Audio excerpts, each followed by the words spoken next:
I'm Joanna Pierre-Neves, your host, and this is Exhibitionistas. I'm an independent writer and curator with a wide-ranging 2-decade career in contemporary art, from commercial galleries to art fairs, from research to curating, from Lisbon to London, through Paris. But when I'm asked what I do outside the art world, the inevitable reaction is, oh, I don't know anything about contemporary art.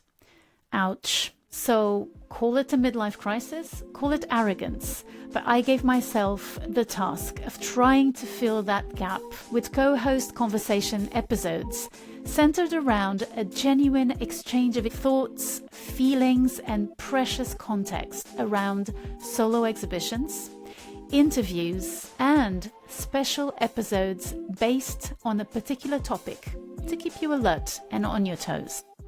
If you want to read further into some of the topics discussed in the episodes and more, you can also find me on Substack under my name, Joanna Pierre-Neves.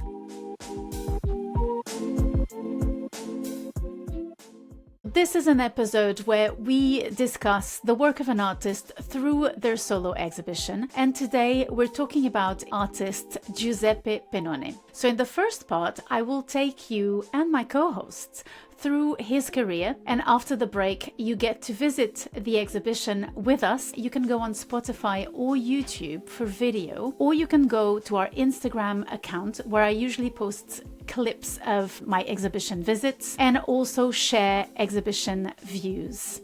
There's also some cat interruption clips, and if you don't know what that is, I really urge you to go and check them out. Our newsletter is also worth signing up for. You can go to exhibitionistaspodcast.com on our homepage and you'll know what the next episode is going to be about. You can get reading suggestions, some facts about exhibition spaces, and much more. So, as I said, the artist we were talking about today is Giuseppe Penone and his exhibition, Thoughts in the Roots. My co-host today is a newcomer. He is the first full-blown established artist that we have in the podcast. His name is Diogo Pimentel. He's an innovator in the field of drawing, and he takes it to video, performance, and volume, and much more. But for full disclosure, I also have to tell you that he is my husband. So we're ready to talk about the exhibition. Welcome to the podcast, Diogo, for the first time. Oh, lovely to meet you. To meet this persona. So Giuseppe Penone. I learned a lot about him. He was, well, first of all, he was born into a family of farmers. So already you can see that he's really connected to, historically even, to the soil, to the earth. I'm so happy you're talking about that because I know the work. I'm close to some of the works, not all of it. I'm still discovering. It's incredible. He's very prolific. But I don't know much about his background. We can predict there's closeness to nature, probably raised in nature, but by all means, sorry, I just cut your... No, I love your enthusiasm. So he was born into this family of farmers, and he grew up in the town of Garesio. So it's in the Piedmont region of Italy, so north of Italy, near the Ligurian Alps. And he was really in an area of Europe that is absolutely breathtakingly beautiful, and it has all aspects of what you can imagine Central Europe to be in terms of landscape, in terms of the elements. So you have the river. So the river traverses, I think it's the Tonno yeah, traverses. And it's the outskirts of Alps, right? So maybe even with the mountains, all the rivers, the fresh waters, and wow. Okay. Exactly. Fresh water, forests. So even in the city, you have the Acqua San Bernardo, which is supposedly in Italy famous for its healing properties. And also, I mean, Garesio is described as being one of the most beautiful cities of Italy. It's all stone, old buildings, old churches. And he also had a grandfather who was a sculptor. So he describes his house as being full of busts sculpted by his granddad. And his mum was also quite artistic. So from the age of 6 onward, she really encouraged him to draw.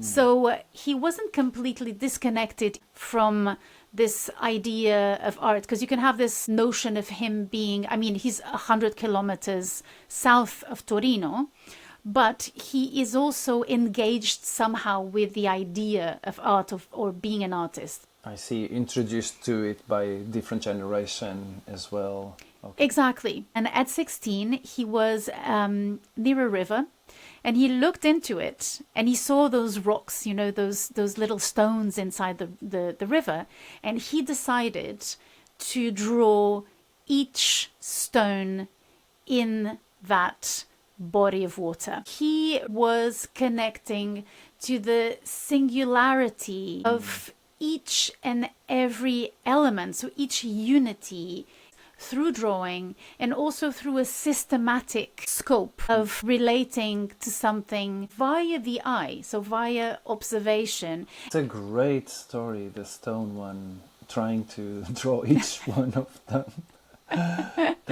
It reminds me of an aesthetic teacher at art school. He was, as a child, he was sitting down with the sea, and he was with rocks destroying seashells and with other smaller rocks as well. And then an adult came asking, what are you doing? And he said, I'm making sand. Because he realized that the sand was composed with all, you know, those little elements, broken shells. But then you look around you, you are sitting in sand, you don't need more. What are you adding to the equation? But it reminded me that's kind of impossibility. But it will be his sand. He will have made sand. Those 3 grains of sand. And with Penone trying to draw all that's a beautiful story. It's a beautiful story, and it also kind of brings to mind a very romantic relation with art. So romantic / ecological. I think your friend's story is interesting as well, because I was asking myself, is he connected to Romanticism? I mean, Romanticism appeared at the end of the 18th century as this turmoil, you know, the Napoleonic Wars and the Industrial Revolution, and this need to be revolutionary and to take your destiny into your own hands when you're feeling that the world is huge, society is developing, the systems of power are dissipating and being questioned, and you're not seeing new ones arriving that are quite satisfactory. And so there was this need of like gathering your strengths and also trying to reinvent yourself, and this notion of individualistic need of rebuild something and rebuild a connection with nature. Yeah. Right? It's Arte Povera. Before it happened, somehow you're already describing what they did. Yeah, or Arte Povera is being kind of a sort of a continuation of that romanticism. First computers appearing, you know, in Torino, it was the Fiat city, but also the workers at the automobile industry were not satisfied. You know, it was the end of the 60s, 1968, all of that revolutionary sentiment coming up again. In 1966, he enrolled in the Art Academy of Torino, but he dropped out a year later. And his account of that year is that he was much more interested in the work that he was seeing in galleries there, namely the Arte Povera artists. So Gilberto Zorio, who I think for me is the dreamer, Giovanni Anselmo, and, you know, all these artists that were christened as Arte Povera artists by Germano Celant in 1967. So during that year, in an exhibition that he curated in Genoa, when Celant was 27 years old. So Celant was born in 1940. He was 27 at the time. 27. He was 27. Wow. Right? That's kind of bonkers.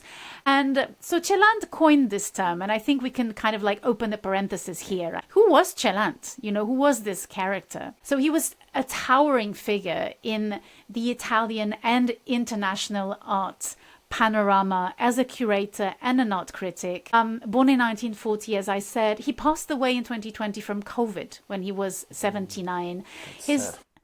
That's quite sad. And his legacy, well, it's quite controversial because he was he was a character, and he was part of that group of curators, all male, mostly, who were these bigger than life, figures like Harold Zeman. Curators at the time had this kind of monolithic power.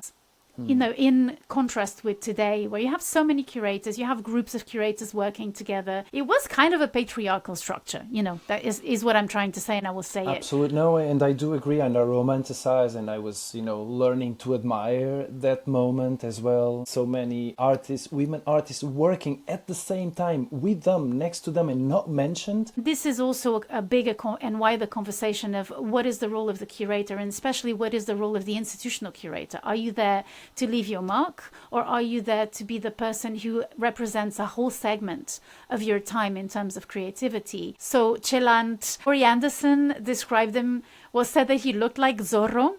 So he was also the senior curator of the Guggenheim from 1989 to 2008, and then he worked for the Prada Foundation in Milano until his death. Celanti was with his sword making P's de Povera and not Z's from Zorro. Okay, I get it. AP, Arte Povera.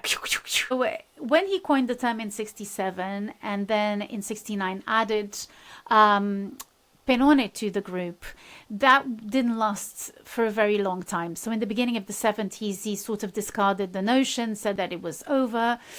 And then in the 1980s, went back to it again and said, okay, this is really something that is valid in terms of a prism that you can use to look at the art that is being made today. The term is very poorly, no pun intended, chosen, because it doesn't really communicate or convey very well the idea, because it wasn't poor art. I mean, there was a lot of Carrara marble, there was a lot of industrial neon materials. The only thing that probably they had, it was not that we considered high-end materials, it's marble and Carrara, but Carrara, it's in Italy, so for them was probably something just, maybe cheap. A rock from the, exactly. Locally sourced. Cheap, locally sourced. So that's one thing. In Arte Povera, there was this promised modernization that they were against. So they were working on this idea of anti-production.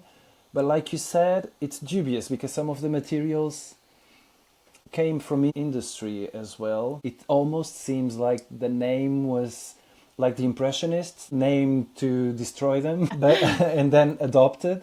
But here was more, the name was given by the person praising who was them. Actually, seeing these things appearing. So do you want to know how Celant Do you know? defined? Okay. Oh, so you were keeping it to the end. Yes, of course. Okay. So artworks that are taking away, so quote, taking away, eliminating, downgrading things to a minimum, impoverishing signs to reduce them to their archetypes. End of quote. So the idea of archetype, I think, is really important here. And I think he's being a bit provocative with this idea of impoverishing signs, because bringing to the archetype is really the definition of classic philosophy, which is the principle. I think with the notion of the archetype, there is something in there for Penone as well. I think. So a weird thing about Penone is that he was in Torino, discovers these artists that he was so excited by that he discarded his studies and really focused on finding out what current artists were doing. And so you would think that he would stay in Torino, but he dropped out a year into his studies and went back to Garesio, which was the foundational, archetypical, let's say, relation to art making for him. He has these 4 years or even 2 to 3 years that are incredibly prolific. So I propose to go over these 5 works that for me relate to the topic of the environment. So the mountain, the forest, which again takes me to that idea of romanticism. Then there is the other element, which is incredibly important, the tree. There are other elements in his environment other than the tree. There's the river, there's the stone, there's the leaves, there's the soil as well in some ways. But I think the tree really is, and it is in actuality the title of one of these lines of research that he continues to pursue currently. It is really this main topic for him. And then there is the body as a means of enhanced or shifted kinds of perception, which also leads me to this more ecological sense of needing to understand how the environment grows around us, how it's in constant flow, what our body can do to dissipate the indifference that's somehow this immediacy of the senses instills in us. Once you told me that one of your favorite pieces of Penone was that idea of the body into the clay. I remember going to the permanent exhibition of the collection at the Centre Pompidou and just having this moment with a work that was it was clay and it was human-sized and in the shape of, let's say, a drop. So it narrows at the tip, at the level of the head. So from afar, it seems like someone put their hands in the clay, in the bigger, wider body, and took apart the clay, opened it. And so the edges of that side, so the other side is round, but this side, the edges, you could see the hands grabbing the clay, and so it stayed. Of course, it's rigid. And then inside that space that was created, there's an imprint of a body that finishes at the top with the mouth. So he put his mouth on the edge, the tip of that drop of clay, and bit into it. And the sculpture, when I read the title as being Breath, transformed completely the relation to the material, which I saw as something that contains water, contains drops, bubbles of oxygen, contains carbon dioxide, contains minerals, and is in constant flow. And in some ways, it was so funny that by rigidifying the breath, it's alerted me to the flow, to that vividness of the material. So that was true. Yeah. So he goes back, and the first thing he does is that he goes into the environment, outdoors, nature, and he takes pictures of himself, or has someone taking pictures of several actions that he does outside. So he gathers all this series under the name of Maritime Alps. So what he does is, for example, you see a photo of him embracing a tree trunk, arms and legs around it, lifted from the ground, and then another photo next to it of the same tree trunk from the same angle with something marking the placement of his body. And I think it looks like metal wires, but I can't be sure. There's also a gridded cage that he takes into nature next to water. And it also has a bell pepper and a cauliflower sort of rigidified by cement on top of it. And then it's placed onto a tree that will sort of lift it as it grows. That's a fantastic work. There's a part of them that is titled Maritime Alps. It will continue to grow except at that point. And the one that I'm going to mention now is the crucial one that is very much relating or highlighting this notion of intercepting growth and interacting with it. So this is a diptych of photographs. One is Penone grabbing a tree trunk. So you see his hand and half of his forearm. And then next to it, you see a bronze cast, so a bronze sculpture of his hand. So the same thing, hand, half of the forearm, indented into the tree trunk and immobilized in it. So incorporated in the tree that is going to grow around it. Very emblematic piece. Do you know the date? This is between 67 and 69. The next work that I'm going to talk about is very simply called alberi. So it's trees. It means trees in Italian. And this is something that he's still pursuing. So the first group of works that I mentioned kind of served the purpose of showing how immersed he is in the natural environment. So he very regularly goes to see the same tree, to the same landscape. And so one day he's looking at a wood beam and he notices that you can see in the wood beam, so industrially cut, you can see those round-shaped, darker parts, which are the knots of the trees and the outgrowths of branches. And he understands that if he went back to that tree where his hand is, the tree will have grown past the hand, incorporating the hand. But if he were to cut the sections of growth of the tree, he would go back to that initial younger tree. And so he starts making these sculptures where he carves into these sections to get to the young tree, to the core of the tree and its outgrowths, its branches. And so what he does is that he always keeps an element of the thick wood beam or the wood section as a plinth, for example, so the lower side of it when they're vertical. They can be horizontal as well, and in that case, a lot of them have the back of the wood untouched, and the other half that is visible and turned towards us has the branches coming out of it, all sanded, all beautiful, and at times with the sap running through them. And they say that the tree is always alive. Well, not as a tree, but as the material. It's not like a rock. Yeah. I'm saying that because, I don't know, I remember someone said that a tree never dies. Francis Allais, the book about the trees that he published, and he says that certain kinds of tree never die unless they get sick.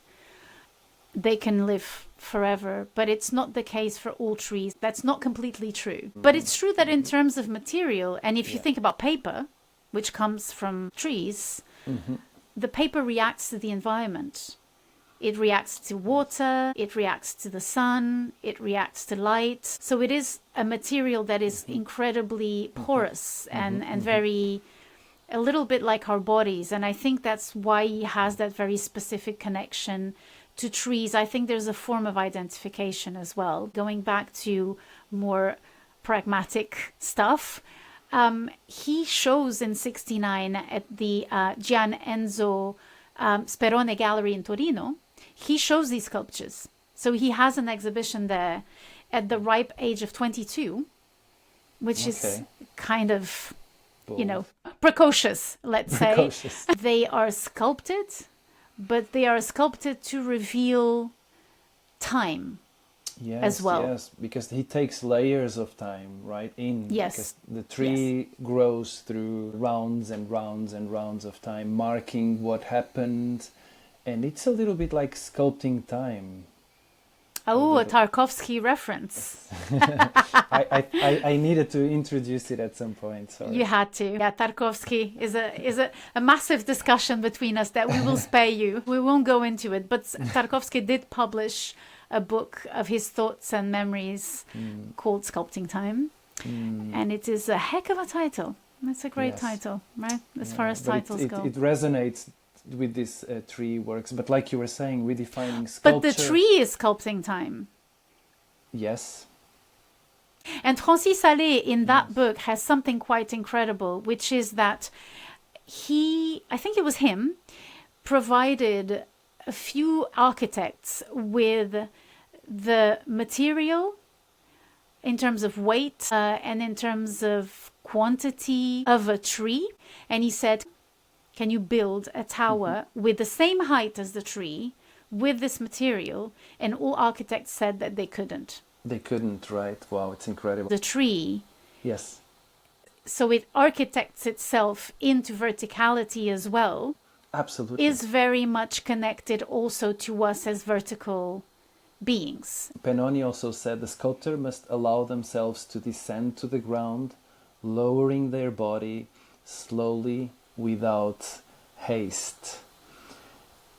The hand, the bronze sculpture that we call sculpture, fixed to the tree. What is the sculpture? What finishes the sculpture if not the growing of the tree around the hand as well, making us think that the hand is pressing.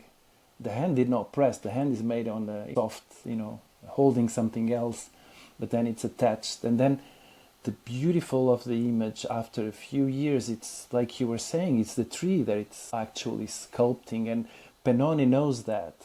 of course, not Yeah. knowing the exact outcome of, what it would be, is letting the tree sculpt. So I want to move on to another work which was also produced in 1970, which was rovesciare I propri occhi, so reversing one's eyes. Artists of this generation who are not performers particularly did perform at some point, and I think these performative gestures in artists who are not performers are even more interesting to look at because they really wanted to bring something home. It's the work that brought me close to Penone. It was a photograph of Penone's face wearing mirrored contact lenses. Later on, I found out that it was from a performance that he did.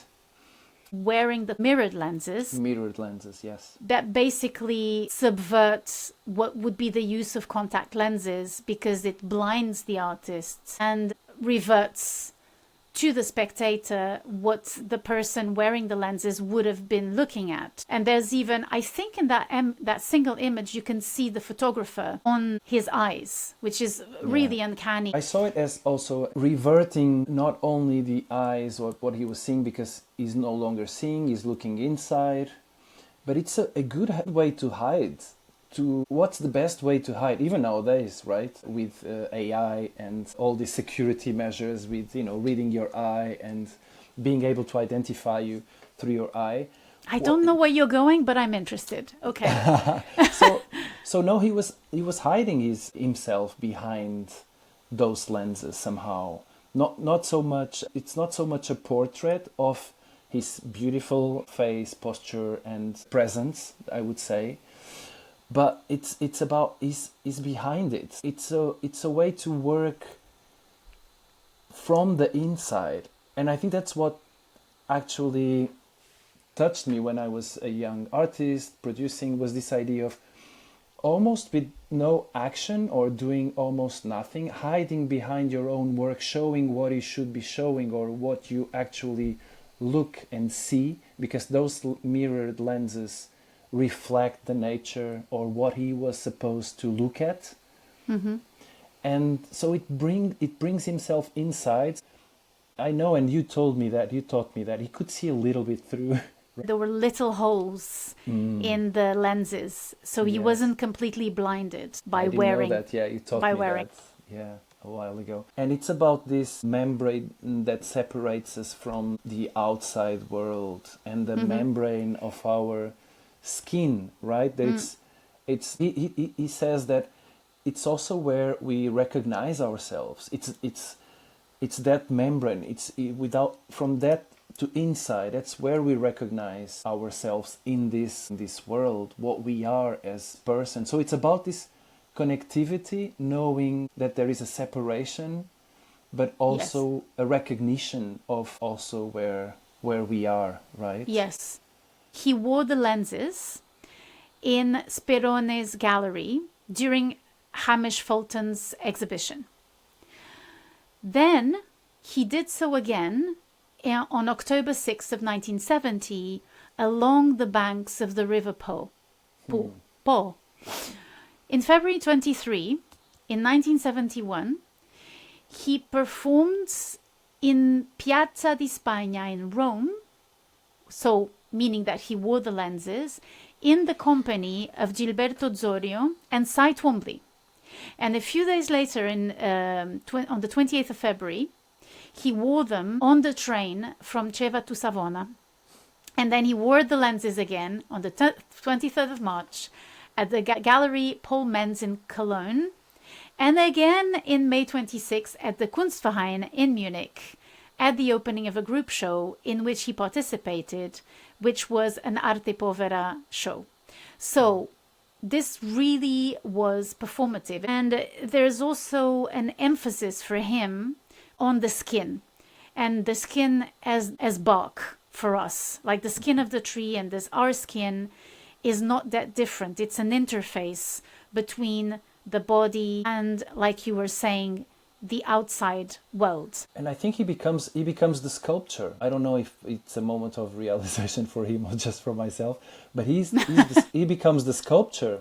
I wanted to bring up a work that will make sense in the show as well, again from the 1970s, which is Svolgere la propria pelle, so to unroll one's skin. It is a sequence of photographs in the beginning, and then it's going to become something else. So he uses ink and transparent film of some kind. Imagine if you had Scotch tape, and then but wider, and that you would, put that Scotch tape on your cheek. Or on your nose. But your cheek would be dirty with probably powder or graphite or ink or of some kind, and it leaves the imprint. So the ink, thank you, serves to mark that impression. Again, this is one of the things that is so important in his work, which is the imprint.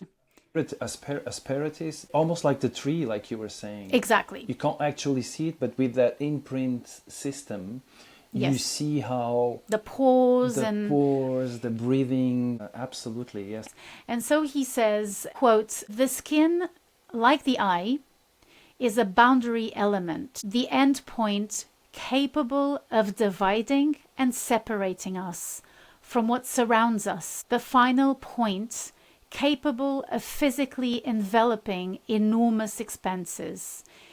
It is the point that allows me, still and after all, to recognize myself." Exactly, absolutely. End of quote. We are in the romantic subject of that unity, that singularity as humanism and education, which is that you will, through that experience, have a relation with nature that, if I were to criticize it, I find, because of this constant lookout of the archetype, sometimes I find too generic. If you go to a big town, to Tokyo, or if you go to the forest, or mentioning the ocean where we were, both of us raised, where do you recognize yourself as well? Where do you connect, or where do you feel amazed, or where it identifies you as well as a person? It distances you, it connects you. I think he was talking about what we see, what separates us from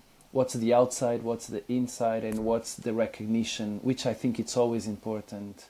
Yes, think, in a phenomenological kind of way. Phenomenological way, exactly. I agree. More visceral, even if you are put in North Pole, which I had never been, unfortunately. But we can take care of that. We can send you to the North Pole. There's a fusion and there's an identification of yourself. There's still that layer, the skin, the eye. There's a layer where you begin and where you are others as well, alterity, and you become also the tree if you want. But you're not the tree. So this is going to be a wealth of resources for other works. So what he's going to do with these imprints is that he's going to magnify them and then project them onto a wall and do wall drawings. He's going to do something similar with leaves, and he's going to superimpose them and sometimes retrace the veins of the leaves and produce a number of drawings from those superimpositions between the vegetable skin and the human dermis. And the principle is the fact that all these things are in motion. They're fluid, and I think air in that sense is very important to him, because there's this exchange of trees absorbing carbon dioxide and producing oxygen, us absorbing the oxygen and producing carbon dioxide, and this notion of this constant flow and cycle is one of the most important things. And his experience in the river, just to finish with the river, there's a quote of his in 89 saying, "According to Socrates, in our soul is a block of wax, which is a memory, a gift of the muses." So there's other materials he's going to work with plaster, wax, glass, crystal. There's other elements that he works with, but with this idea of the malleability of the material and this connection to memory. So this connection of remembrance. And what's interesting with Socrates is This idea that you don't learn anything, you remember. It's impossible to teach humans. So the meiotic, which is literally means to give birth, and Socrates' mom was a midwife. Socrates' theory was that the role of the philosopher was to help others remember, so give birth to their own remembrance or their own ideas that they already had within them. Your body containing knowledge already. All knowledge is already contained within your body. And I think it's not a coincidence. That makes sense. Yeah. An important element of that sentence is that he says a gift of the muses. And I think he's talking about not your real-time memory, but philosophical knowledge. Again, we're in the archetype. So the muses, of course, here would be trees, would be the river, would be organic. No? Organic. No, the organic world. I like the plane. No. I can only do this with you, which is amazing. No, but I agree. I totally agree. Yes, I understand. Do you know what I mean? It's elsewhere. Yeah. I think that's what he means. And if I may be a bit pedantic, I would also say that Sigmund Freud also uses wax as a metaphor for memory, but for the subconscious. But he uses wax in that game. Remember, there was a toy that we had when we were kids. You would draw with a stylus, then you would scrape it by dragging something that was part of that, the toy, part of the rectangular structure, and then you would delete the drawing. That brings us back to your past episodes of Gerhard Richter. I'm not getting the joke. With the dragging and erasing. Yes, true. Wow, that was really phenomenal. Okay, you're cooking with gas, where I'm really trying to explain this toy that is not easy. And so going back to Freud, he said that the wax was the subconscious, because when you even out the outer layer of wax, the drawing would still be in the wax, and so your memory is a suppressed memory or a repressed memory or an unconscious memory, but it will be there, and your memory is kind of like a recording device that will never erase but will layer. And it's kind of like a layer upon layer upon layer upon layer of this wax material that kind of is malleable and therefore absorbs everything. And everything you will have gone through is there in your subconscious, in that waxy material. It brings us back to the excavation of the trees by Penone. I am drawing a paradox here, or a contrast here, which is that when Penone speaks of wax, he's talking about a sort of a knowledge memory, so mnemosyne, given by the muses. So a Greek reference to Socratic notions of knowledge, meaning that knowledge is already within you. You don't gain knowledge, you remember it, right? And with Freud, it's new information, and it's something that happens to you. So it's the nitty gritty, it's the little events, it's the psychological effects and percepts and affections that you have in you that make your personal story. And Penone doesn't seem concerned by that. He's in an archetypal relation to memory. I see, yes. Penone seems like a very centered person. No, why do you say that? I don't know. He doesn't need psychoanalysis, lads. No, he doesn't. So what I will propose is that we go for a break and convene later when you will take us into the exhibition. See you in a bit. See you soon.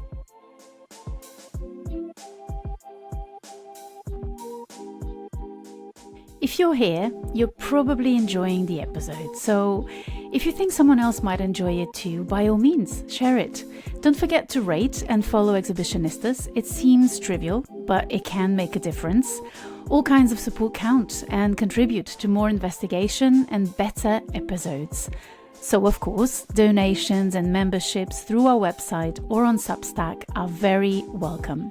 All the links are on the show's notes, as per usual. And thank you to all of those who've taken a leap of faith and have become our patrons. From a 5-star review to a substantial donation, Exhibitionistas considers you one of those rare unicorns who support independent journalism. Now, something a bit different. I'd also love to start a conversation with you. You can now leave comments on Spotify, which is a great way to know what you want more of, or if you'd like to add something to the topic developed, the artist discussed, or simply if you want to leave a note of appreciation. It's a sad world when only the trolls and the bullies interact with journalists and art critics. Let's feed the AI beast with good stuff. Why not bring positivity, ideas, and especially your own perspective to the digital art village?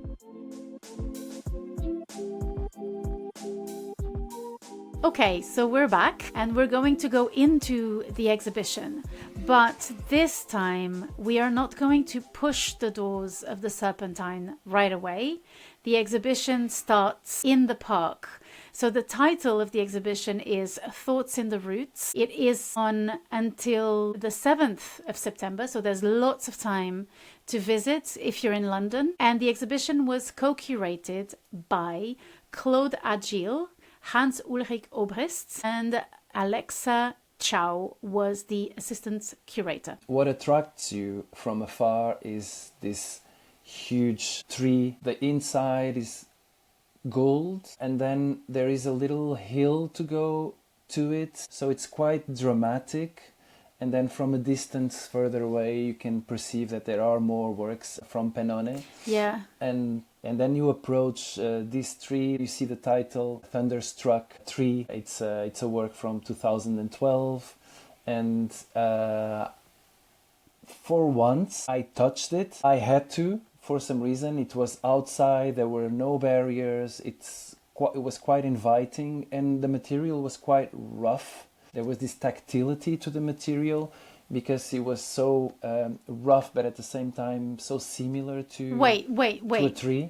I'm sorry, but I'm discombobulated. You think they're trees. You touch them because you think they're trees, right? Was it not your... I mean, that was my experience. I knew it couldn't be a tree. How did you know? I don't know. It was maybe by knowing it from before or approaching it, my instincts were telling me that it's not a tree. And I think it was the golden leaf on top of it that it felt to me strange to be on a tree. Outside, something happened also because we going through the park with my son. We were talking about Albert. Excuse me. Our son. Well, Jesus. Why am I dispossessed of my children suddenly? I didn't want to bring your child to the podcast. Yeah, exactly. It's just your child. Without asking you. But mine, I can yeah, talk you can about reference. It. Yeah. But we were talking about Albert's memorial, and our son asked if it was real gold. Albert's sculpture, it's also bronze, gilded bronze, and then covered with gold leaf. I was taken aback by the fact that it's not a real tree and it's bronze. And I was a bit weirded out by that. And then, so there's a second sculpture, which is a bronze tree that looks intact. So it's just the wood, let's say, of the tree. It's a leafless tree. And on the branches, you have big stones placed on the branches. But by the way, the work is called Ideas of Stone. Oh, it's called Ideas of Stone. Yes. And then around that tree installation, there's stones in a circle around that. I found the arrangements of stones strange. I wasn't in it. I had a different experience. Also because it was quite dramatic somehow. 2 trees, also very strange, both of them, right? With a golden leaf on one of them, hit by a lightning. And then you look at the other sculpture from afar, there's a family or adults and children just playing around and jumping from stone to stone. That's part of the installation. So it was accessible, but you find huge, heavy stones on top of those thin branches. But for that to happen, I sensed a flood. I've sensed for those rocks to be there, a flood bigger than those 10-meter high trees would have had to happen for these rocks to be there. And also I think for him, the stones are polished by the flow of the river. So there was the presence of the river, but for me it was more than a river. It was a strong river flood that flooded the entire tree and brought these rocks to the top, and then it went away. And then you see these children playing after the storm. Curious now to see what you felt about the inside. When you get in, immediately you see Aoki Kyuzi with eyes closed from work from 2009. And suddenly I had to turn my back to it to see what was in this wall. So the two walls as you enter, so the two walls, so to the left and to the right, they have words stamped on them. The stamp is not a negative, it's a positive. And when you stamp, it stamps the negative version. The stamp is the positive.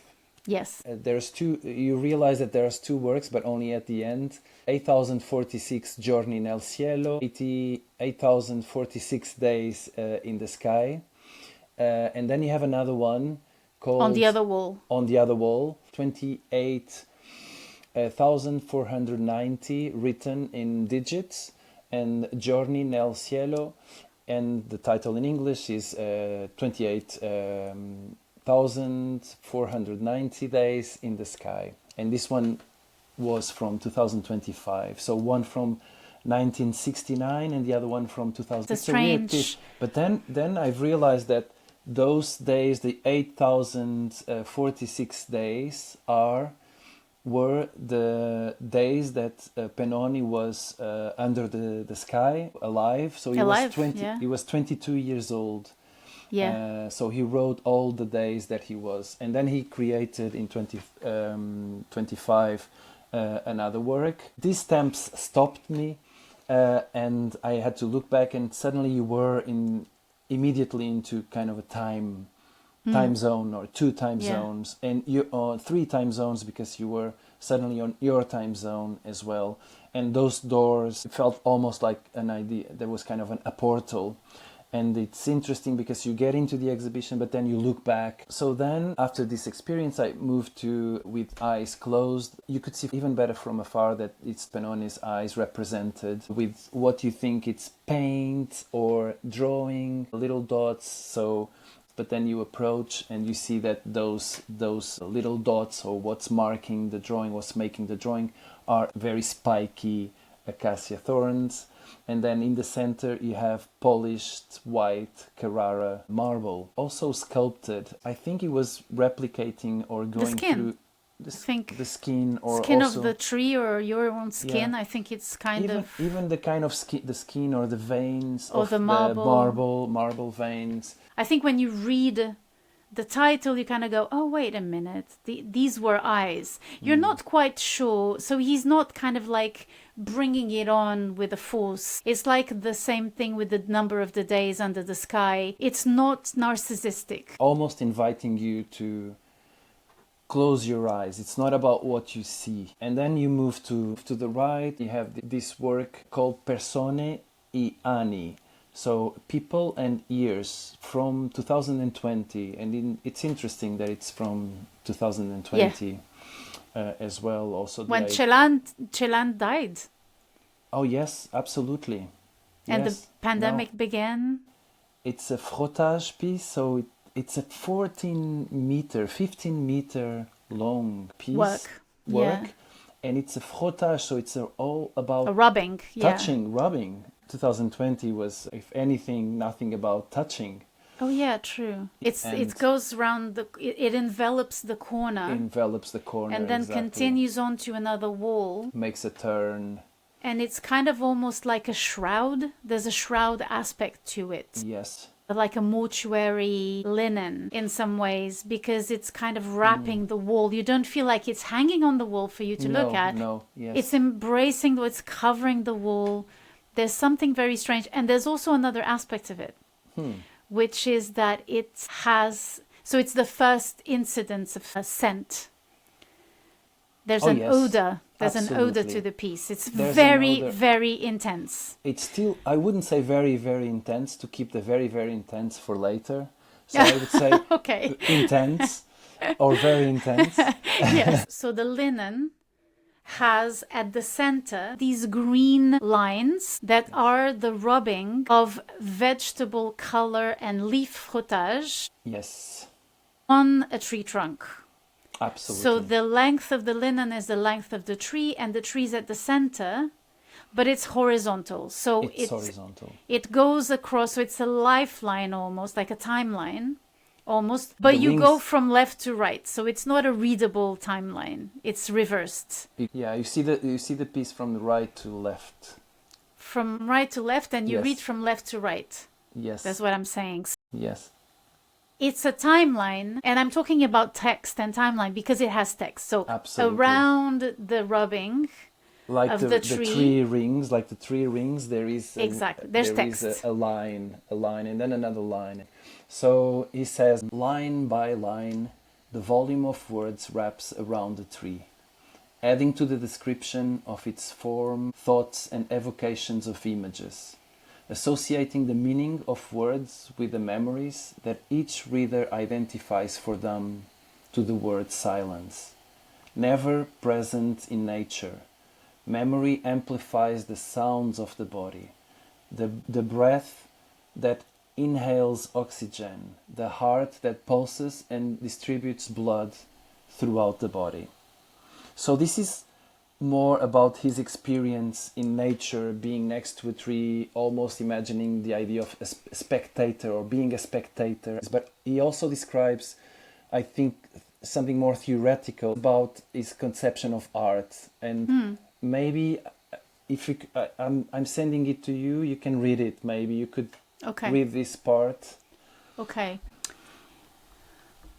It is one of the functions of art to help us understand and amend the changes that the social body has imposed on the surrounding reality, bringing thought back to the needs of the individual, to their existence, to the sense of wonder they feel when confronted with the timeless and immutable astonishment that nature inspires, to the marvel of thought and its capacity to continuously evoke new images, emotions, discoveries, intentions, revealing and making present unexpected realities hidden between the infinitesimal dimension of the atom and the inconceivable vastness of space, without forgetting the enduring emotions that a drop of water, a river, a grain of sand, a mountain, a spark, the sun, or the moon caught between the branches of a tree can evoke.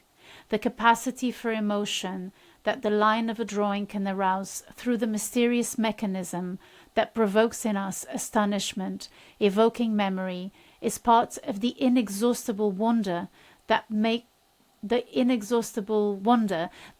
a material as precious as coal or dust, placed on the sheet, reproduce the light and shadows, and reveal the thought and gaze of another who has been able to annotate by describing with spots, with marks, and by fixing emotions that remain in time and are revived every time one's gaze enters the author's thoughts, making him present. So this is quite the text that has no end. You enter a sentence and you just feel like you're in the river, taken by the current, and you cannot stop, and you're just taken to such differences of light and emotion and ideas, and you cannot stop and you cannot hold on to them, but somehow they're making sense to you, and it's about you in that flux of things. And then you stop and you don't exactly know what happened to you. Yeah, exactly. Like the rings of the tree that doesn't stop. It keeps on going and going and going and going. Yeah, this Maybe is only quite intense. only us humans have that sense of, okay, let's stop, let's have a seat, let's grab a coffee, but it doesn't stop. Yeah, maybe. Yeah, fact. that is true. Yeah, yeah. Didn't So think of that. moving on, when you discover this work, it's so long that you bump into another work, also Indistinti Confini, Renus, so Indistinct Boundaries, Renus, so it's from 2012. I've gathered that Renus was something connected to the river, so who lived by the river, the one who lived by the river, or also it's old Germanic and also Celtic would be the flow, connected to the idea of flow as well. It's a sort of a pillar, It's a sort of a pillar tree sculpted in marble. and then it's covered in blue. There's a side of it that has the blue pigment or paint or whatever. It looks Like quite almost pagan, like a pagan ritual. And then you look to your left because there's this smell starting to be so strong that you have to kind of address it. And then you walk to the next room and there is this nature smell. There is a smell of the idea of green, nature green smell. Yes, right? of grass of moss. You know where the smell comes from. I didn't. I kind of did. I didn't, because at your right hand you have Gesti Vegetali. So when you have on the wall to the left a very, very big sort of fabric, so linen, with a green, so monochromatic drawing of branches and trees and like grass imprints, and then in front of you on the wall on the back you have again something that is a bit more figural. So you have tree trunks, it looks like a forest, but again with the same green hues. Yes, and then in the darker, center, darker, I would say. much darker. Much darker. It has a bit of brown, and then in the center you have the most fabulastic installation with these big clay pots, huge, with a tree that seems to be planted on several of them. Some of them don't have anything, they just have soil. And then there's this bronze sculpture that seems to be just bark. So bark is kind of coming together to form a human figure. And it's actually strange work. Also, it's the idea of sculpture that I imagine on the roundabouts. Yes, yeah. And you can think of. There is also this idea of futuristic dystopian. It made me think of Miyazaki, all the animation that we've watched recently. Absolutely. With these beings coming to life that are weirdly anthropomorphic but made of nature or natural elements. Yes, exactly. Right? Yes, absolutely. I've heard that this is growing, it's still growing, it's going to grow till the end of the exhibition. I think the problem is that it doesn't fit into Penone's aesthetic. Mm-hmm. But he's been doing these sculptures since the 80s. So yes. Outside, it's not a recent... Outdoor sculptures, absolutely. Installation.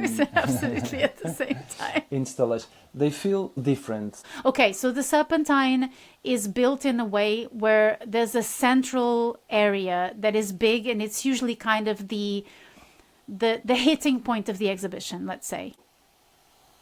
What did you feel? So the smell continues but changes, right?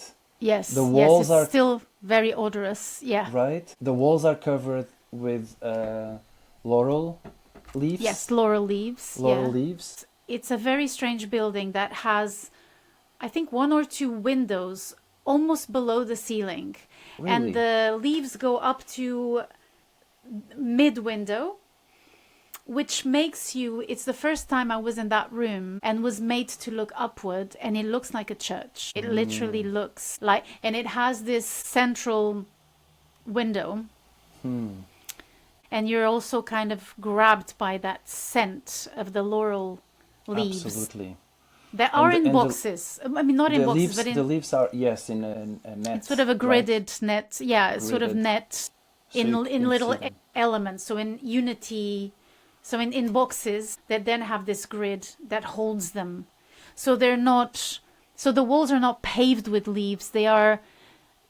You hang these boxes on the wall that create as if it was a mosaic that covered, but it's not a mosaic. It's just the structure and the pattern that is mosaic-like.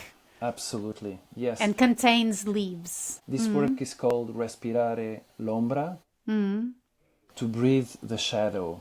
But it has another element. So then there is this element also on the center wall, on opposite to another work that we will talk about.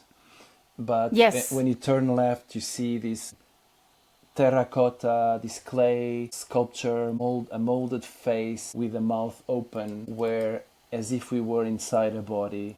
So the bronze that goes through the mouth looks like a branch, and then when it goes inside, it divides into two branches with leaves. And I think that I believe, and it is what it is, I think it represents the lungs, right, the breathing. Yes. Because also it goes through the mouth and divides into two when it's inside. The face, we don't see the nose unless we get really close. Because the face is turning towards the wall. Towards the wall. So you see an empty skull, like a mask. Yes. And then the branch that goes through the mouth, but you see it from behind, so you don't see the face. So you're making me think that actually it's as if when you're in the space, you were in the internal part of your body. It's like it's a body and the leaves are the air, because it's the scent. So you sense the scent through the nose, so it's carried by the air. Then you have that face and you have the lungs, and it's as if you were inside your body. And then in the back you have the other work, which is also the inside of the tree. So there's something about being in an internal side of an organism that is receiving air, it's receiving scent, it's exchanging the carbon dioxide. Absolutely. For oxygen or vice versa. And so there's this idea, it's a very strong room. It has been shown several times in different occasions. Sometimes it has more than one sculpture. Facing that sculpture, this is a whole installation, and then there's the wall on the other side that has another sculpture. Yes, it's the book Trees, and it's from 2017. It's those sculptures that we know from Penone, where he gets the knots and goes inside and discovers the younger tree. And it's very long, so it's one tree next to the other, so it's probably 3 to 4 meters high. Trees are carved like open books. There is an angle. Yes. On the side, right? Like you had an open book in your hand. That's true. I hadn't noticed that. Yes, I really felt that, and you could see also it was nice because it could reveal the knot. You could see the knots on the side, and where the way he went in to get the branches and to the younger tree inside. They're next to each other. It's 12, so it's quite big installation. You could see also that it's not like cutting the tree with a robotic machine, or it's really an industrial tool or a mechanical computer, and you could actually see that it's sometimes the carving is its own. It thickens or it thins the branches, but it's almost like a drawing again. It shows a direction. It shows the direction of the growth also, and this idea of open book as well, because these trees and the branches, the way they go to the left, to the right, up and down. It's to balance the tree as well. It's to respond to the elements, to the storms around it, balance winds and gravity, probably diseases. They're standing on, they're held by a big beam that is untreated. That is not sculpted. Yes. So that potentially could contain one of them trees. And there's 3 types of tree. I like that he kept that beam. That looks quite rough. It's not a beautiful thing to look at. And I like that because you say, it's carved manually, but the beams are cut industrially. He's not like saving the tree because he kept the other beam underneath, and he's accepting the industrial condition as well. He's not like, let's go back to the trees, or he takes planes, he has an iPhone, so he's a modern person. He's not retired from, civilization, as it were. Industrialization. and technology. He's talking about the book. So again, there's always this notion of knowledge and idea and philosophy, but there's also this thing of acceptance, I find. And also, I felt the survival of time and this protection. And those trees lived many, many years, and they were outside for many, many years. And with books, it's the same. There is this idea of survival of time. So then you, from this huge like installation, you go to another room where light comes, natural light comes again. You can see the park and the reflection on the floor from the outside. And you discover this work, again, a pot and a tree, but there is a portrait of Penone printed on porcelain. It's ceramic, yeah. It's ceramic on ceramic. And then again, the eyes are pierced by branches. I quite like this work. I don't know what you felt about it, or if it was something that you retained as a strong work. I loved it. Okay. I loved it. I really love that work. I think it's one of my favorites because the ceramic is so unexpected. You think it's a photograph. And I thought, what a great idea to have a photograph, such a simple, and also kind of making me think of his beginnings. Obviously, it's a reference to the eyes reversed piece with the mirror lenses. Absolutely. But then you see it's ceramic. And you think, because he has a few sculptures that are vases that I didn't talk about, he has thought about the container, the idea of the container. But it's very subtle. It's a very simple kind of work. And suddenly you have a face. I think it's a work that is the most mysterious one. It's the most timeless to me. A few of these works feel a bit dated to me. Whereas this one, I think it could have been made in the 50s. It could be made in the future. I think it's a very audacious work. I think I like it also because it's the only one where I see a bit of darkness and a bit of tragedy or something other than just an archetypal relation with a material that is not specific. Because in the room that I so loved, I was also thinking, does he use the laurel trees, the laurel leaves, because of their healing properties, their anti-inflammatory? Is it something that he's interested in? I was kind of trying to see if he was going to be more specific, because laurel leaves are also the leaves that you use to crown the poet. Absolutely. Right? Nowadays you would think, I'm looking into something that I have this wealth of knowledge that his mama, his nonna probably had, about these specimens. And again, I feel that some of his work doesn't resonate with my needs now when you're talking about the biosphere. At the moment, I feel I need something different. I need something more. And that's maybe how I would perhaps end the discussion about the exhibition. Is I loved going. I would probably go again. I will, most likely. But because I need to be in touch with that sensitivity and that full engagement that he has. But there's limitations to even comparing with Mary Miss or Patricia Johnson. I mean, other artists who were ecological artists and who were working with the awareness of the impact we have as humans. And I feel like he creates a sort of a bubble where you can forget about the impact that humans have on our own future. And I think that's where you can reconnect with him. He's saying, like, these guys are gonna stay. These trees, you may destroy a few specimens, but they're gonna stay after you're gone. So that's why I love the exhibition. I love his work. It's just that at a certain time, when I see gridded leaves, I'm like, there's a part of me was like, symbolically, they're a bit trapped, and I'm not sure that's what he's trying to do. He's just trying to create a way of making a wall of leaves. But then you get to that piece and you get a form of darkness. Something about this body is going to be eaten up a freshness as well, but a darkness, I understand. Yes. Yeah. But then in the same room you have pressione. Pressure. Yes. And then the one, what's the title? Sophie Di Fogli. I don't know if I'm saying it right. Breath of Leaves. It's quite Which is fantastic. It's fantastic. Yeah, it's amazing. I knew you were going to, of course, like it, and it's a strong work. I thought in the beginning that I would always imagine that he would jump and fall in those leaves.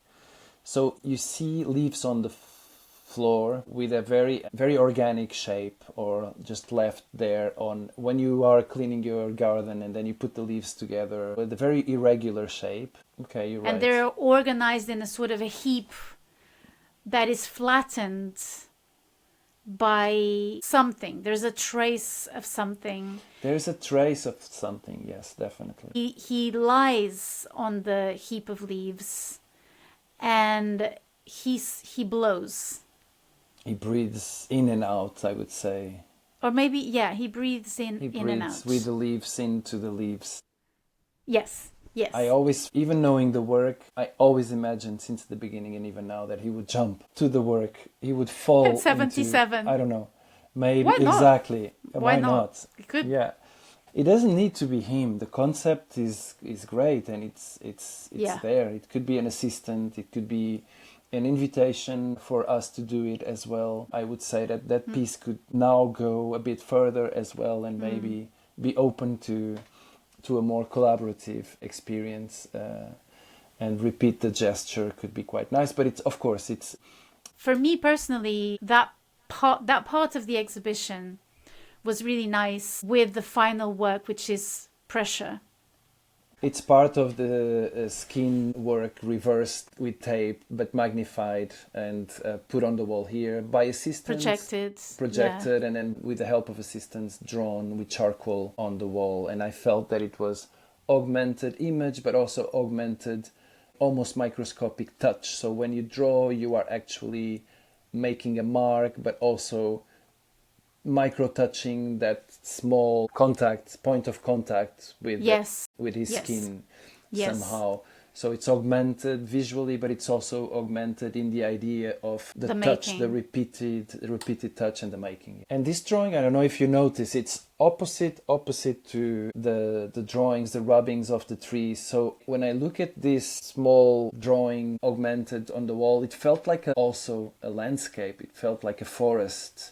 Because you could see the airs, you could see it's quite a huge installation, and it's pretty much symmetrical positioning to the other room. Oh, that's true.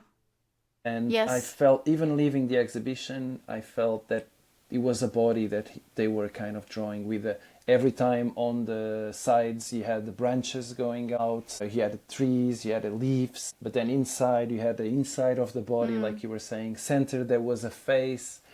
If you imagine where that face was, opposite to it there was the first work that we saw with the eyes closed. So you could imagine that in front of that face there was that piece with centered as well. So exactly centered with that sculpture with the eyes closed. And then going out again, there was the time that it's relative, right? It was the time that you were there, that some artists can do that to you as well, to make it bigger, make it smaller. You don't know, you lose track of time. It could have been a long time that you stayed in the show, maybe not that long. So, and going back to your day, to your time.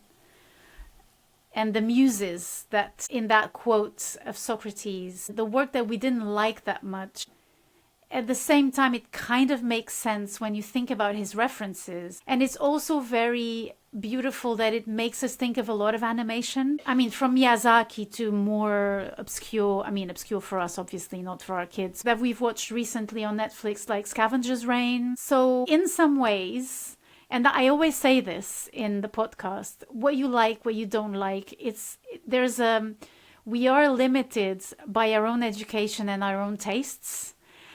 And it's also great to feel when we converse with someone that you can kind of overcome that limitation and understand that maybe the resonance of a work with meaningful experiences might be more important than your being a bit shocked by the kitschy aspect of a work. And you helped a lot in the way you were talking about the exhibition as a body and kind of seeing the correspondences of all the works together.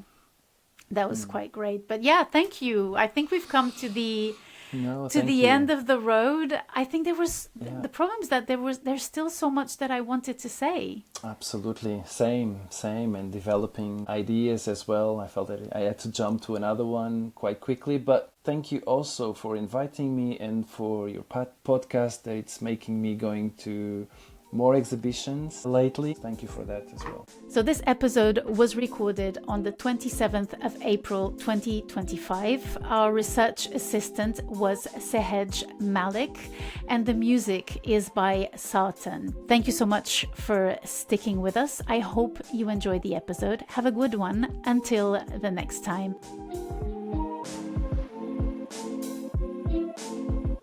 Exhibitionistas is an indie podcast with its perks and its productive challenges. But I'm very thankful to be in your eardrums or somewhere in your screens. Don't forget to support independent content. Give us a nice rating, subscribe to the newsletter, and if you can, click on the show's notes or go to our website and buy us a latte. Thank you for being here. Thank you for supporting us. Thank you for listening. Have a good one.